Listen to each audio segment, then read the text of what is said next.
two ways we can disable that feature. Either we can go into the settings.py file, try to find CSRF or CSRF.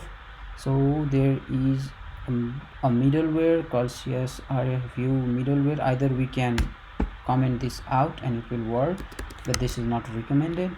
If you make a request, it should work. See, so I can so either we can disable the whole CSRF protection, or we can actually disable CSRF verification rule for specific view functions. For that we need to import CSRF exempt function from Django.views.decorators.csrf import CSRF underscore exempt exempt. So if we wrap this function, create a block with CSRF exempt, it will not apply CSRF verification rule for these requests. So now if we make a request, it will work. See, so it's a post request create, and our server returns a dummy response. If we make it a put request and change it, but let's try a put request with the create API, it should say invalid. Yeah, invalid request, because we are trying to call create with put. But if we call the right API block/update, now it should work. True function based view API to update a block. So this is a way to create APIs using function based views, which is somehow a simple way to do that. Now let's say if you want to read the post data, so create a block. Let's say you have sent from the request, if you have some data to, let's say, blog, it means blog will have title or content which should be created. Let's make it post and raw JSON. Here we can pass in the data we want to create, for example title,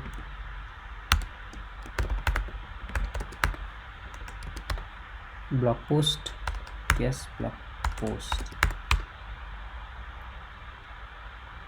Let's call it blog post 1. Actually we are not done with the function. Here we can call json.loads,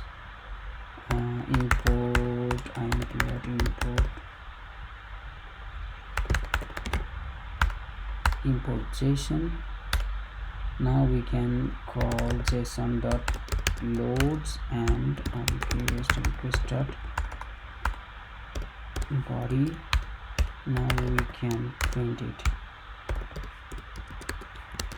Let's see if our server is running properly. Yes, so our server is running through the postman. If we call the API, we have blog post 1, and now we should be able to see the content. So title is blog post 1, which means our function is working, and this is the way how we can read the post data from the request body. Now let's move to the class-based views. So in class-based views, actually Django has a class called view.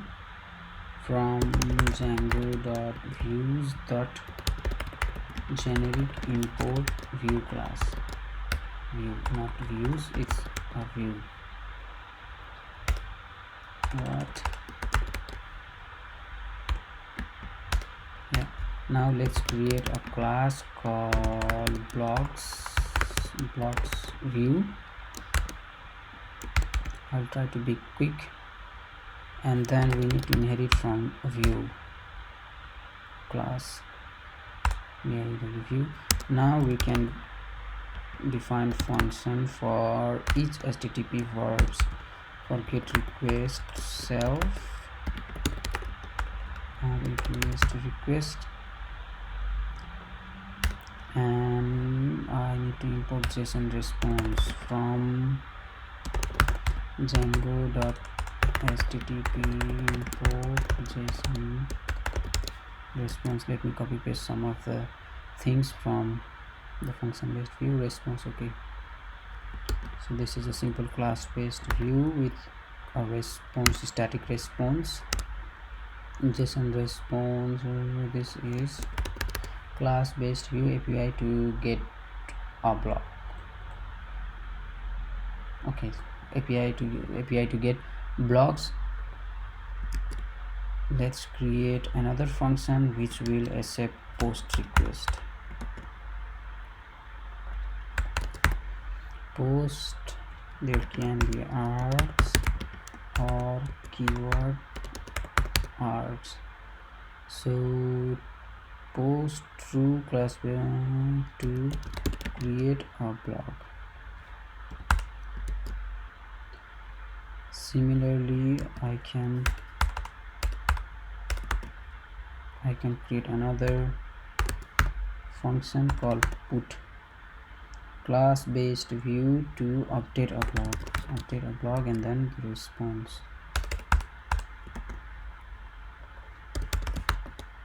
Delete class based view API to delete a block. Yeah, so now we have created a class which inherits from a view class, and now it has get, post, put and delete function. Now we need to use that in the URLs. Let's import that from blocks.views import blocks view. I will copy paste this function and I'll rename the previous one because it was function based view. Now I will name it fn and then the blocks. Now for the new one, actually I can say slash blocks. There will only be one endpoint which will support all the HTTP verbs like get, post, put and delete. I don't need to specify different API endpoints for different function as, so I need to call this function. So here you can see this is class based approach of creating an API where we don't need to create multiple different endpoints for different functions. So if we do that, actually because of this line of code, it will support get, post, put and delete. Let's check if it's working or not. So if we go back to the get request, delete, create, here you can see our server is using class based view which should return blocks. If we make a post request with the same endpoint, you will see that we have the same problem of CSRF verification, and then the solution for this is same as before. We need to wrap as view function into CSRF exempt and call the API again. Cool. Here you can see our server has responded with the right function and the right response. If we call a put request, it will return update a block. If we call a delete API, it will return API to delete a block, which means all the functions which is defined inside this blocks view are working with. So the system actually understand what type of request has been requested and which functions should be called. And then the way of getting the post data is same as before. We can actually load, use json.loads from the body and get the content which is dictionary, and then we can, because this is dictionary, we can do body.get and then the property. Yes, actually that's all I wanted to explain. I have not included creating blog model and create the actual database for the blogs, because I just wanted to demonstrate how can we create different API endpoints for function using function based approach and class based approach. Actually there are different things that we can use to create views. Right now we have been using the view class, but there are different methods like API view, generic view, view sets API underscore view decorator. I haven't included everything in this video, but I will be explaining the difference about these kinds of view in different video. I hope this was useful and might help might be helpful for your next Django project. If you have any questions, just let me know, and I will include the GitHub link of this sample project in the description below. Thank you.